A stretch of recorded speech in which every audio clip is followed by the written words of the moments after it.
Oye,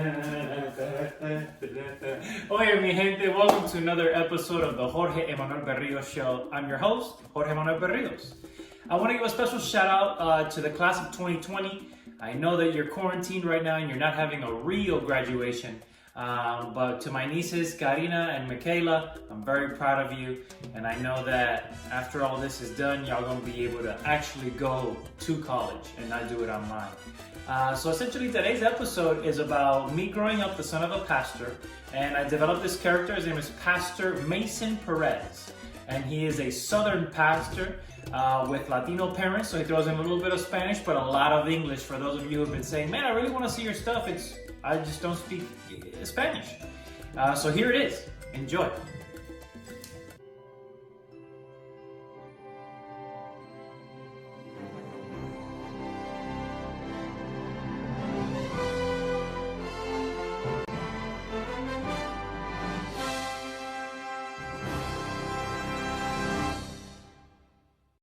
Let us all settle into our DVD cases into the book of Jumanji.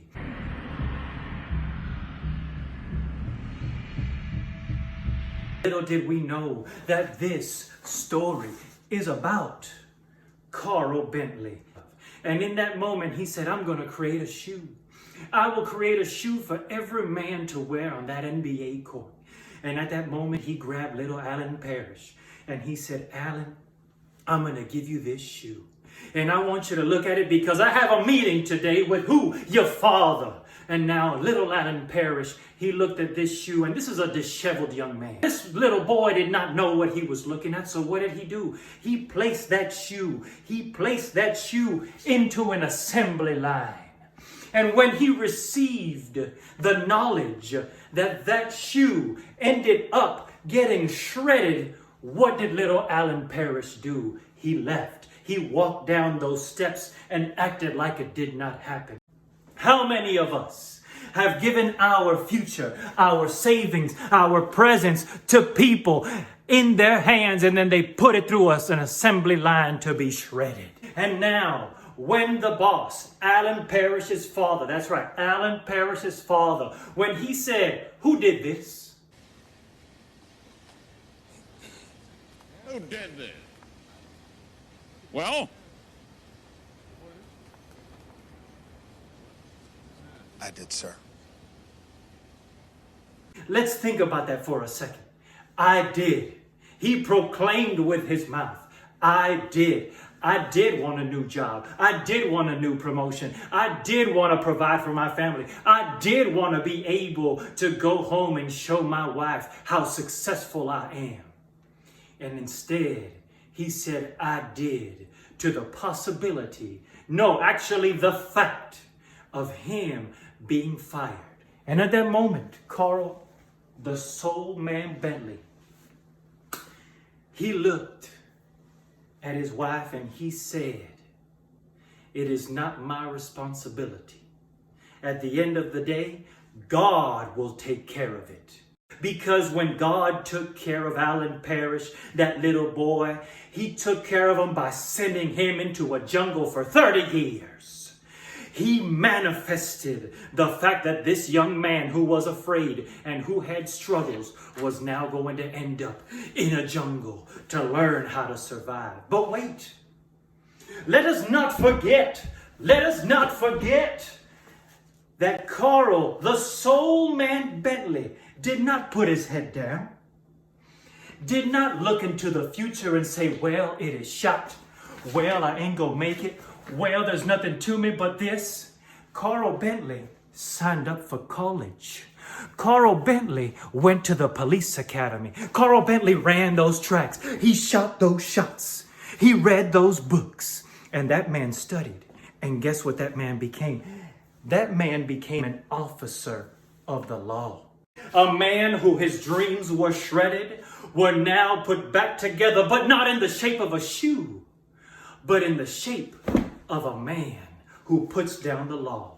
That's right, an officer of the law. Life is looking good for Carl Bentley. Life is looking amazing because I'm an officer of the law. I'm getting paid. My children are going to school. My wife is happy. But wait, because when everything comes to fruition, a new chapter will begin. And that new chapter begins when Alan Parrish jumps on that man's hood of that squad car. The first words that Alan Parrish gives us, and I will read it from the book of Jumanji. I've seen things you've only seen in your nightmares. Things you can't even imagine. Things you can't even see. There are things that haunt you in the night. Then something screams and you hope to God you will not meet that same fate. He ends with, afraid? Afraid? Afraid? You don't even know what afraid is. A boy who was bullied, who had his bicycle brought down, who was bleeding from a lip. Afraid? You don't even know what afraid is, because he was put in a jungle to become the man that he is today. How many of us have felt afraid? How many of us have had fear? How many of us have been bullied, have been brought down, have had our bicycles kicked down to the ground? How many of us have said, why am I going through this? And it was because you needed to learn something the way Alan Parrish needed to learn something, Dios mío. All of a sudden there's mosquitoes the size of basketballs flying around. All of a sudden there's a lion loose. All of a sudden there's monkeys everywhere. The world has taken a shift. Let us not forget. Let us not put ourselves in a mindset where we are not missing one other person. We need a woman who looked at her life and said, God, why me? Why have I been chosen to see a young man sucked into a game? Why have I been chosen to be a young girl that missed her homecoming, missed her prom, missed college, missed all the activities that the rest of my friends can have? I was that little boy, Sarah.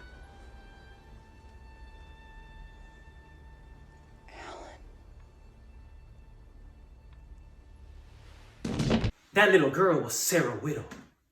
Now, how many of us have been going around as an alternate version when we have a Sarah Whittle inside of us, that inner child that needs to be released, that needs to be forgiven, that needs to receive the words of the past coming into the future? I grieve with you. I feel you, Sarah Whittle. I am you. Because at the end of the day, my child self has seen some things that have now come into my future. But I will grab them and acknowledge them.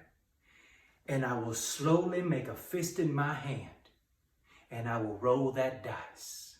Because Sarah Whittle, that's right, not Madam Serena. Sarah Whittle needs to roll that dice in the game of Jumanji. And in that moment when Sarah Whittle rolls that dice, the game releases a demon. And that demon is by the name of Van Pelt. And at that moment that Van Pelt is released, Carl is dealing with what? Floods. He's dealing with stampedes. He's dealing with monkeys. He's dealing with every single thing outside of the world, while Alan Parrish and Sarah Whittle are playing games. And at that moment, he realizes that by putting himself last, he's putting himself first. Oof, oof, can I hear you? Can I hear you? Yo te oigo. Yo te oigo. That means I can hear you. Can you hear me now? Good.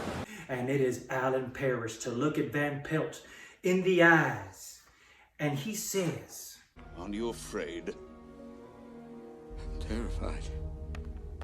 My father told me you should always face what you're afraid of. Let us hear that again. My father, my father, my father, my father, my father told me you should always, what was it again? What was it again? Face what you're afraid of. Not walk away, not look left, not look right, not look up, not look down. Face what you're afraid of. And at that moment, when he faced what he was afraid of, guess what he did? He did what Sarah Whittle did. He rolled that dice. And in that moment, that dice became the number that he needed for him to scream Jumanji, which was freedom.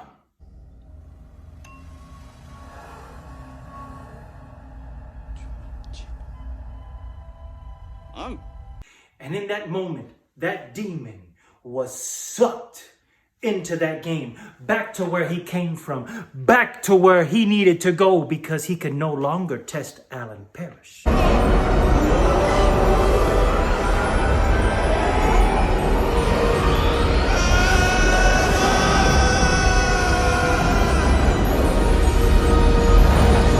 Because Alan Parrish had faced the true test, which was my father loves me, even though he may not show it. And so now we know the story. Those of you who were born between the 1980s and 90s, you know the story. We go back to Alan Parrish and Sarah Whittle playing a game. But the game has been won. The game has been done. We close the game, but it's not over. Because now little Alan Parrish, because now little Alan Parrish has integrity. And he walks up to his father and he says, Back in today in the factory, it wasn't Carl Bentley's fault. I put the shoe on the conveyor belt. Glad you told me, son. And so now the prophecy has been completed. And at that moment, the father of Alan Parrish walks up to Carl Bentley the next day and says, my son told me what he did, and I'm going to give you a second shot. I'm going to let you show me what was shredded before. And in that moment, Carl Bentley said, I am here to show you what I can do. And Carl Bentley went on to sell millions upon millions of shoes because his shoes were featured in the National Basketball Association. And we also saw that Alan Parrish takes over the family business. He runs things side by side with Carl Bentley because they have both been through a turmoil together, a transformation together. But let us not forget. Let us not forget. Sarah Whittle, yes, she marries Alan Parrish. But Sarah Whittle has also lived 30 years and has been brought back to those 30 years. So Sarah Whittle knew every single winning outcome of every sporting event for the next 30 years. And like an almanac, she was able to predict every single win of every single game, similar to another movie that maybe we'll go over later on. And so she became a billionaire. She became a fortune teller, which was manifested long ago. As we conclude this service, I want us to understand what today's lesson is. Live in the present. Forgive your enemy. Understand that God will take care of them for you. For your enemy, deep down inside, is your friend. And what you're dealing with today can either be an obstacle or an opportunity. You choose. I just hit my lamp. That's how you end a sermon.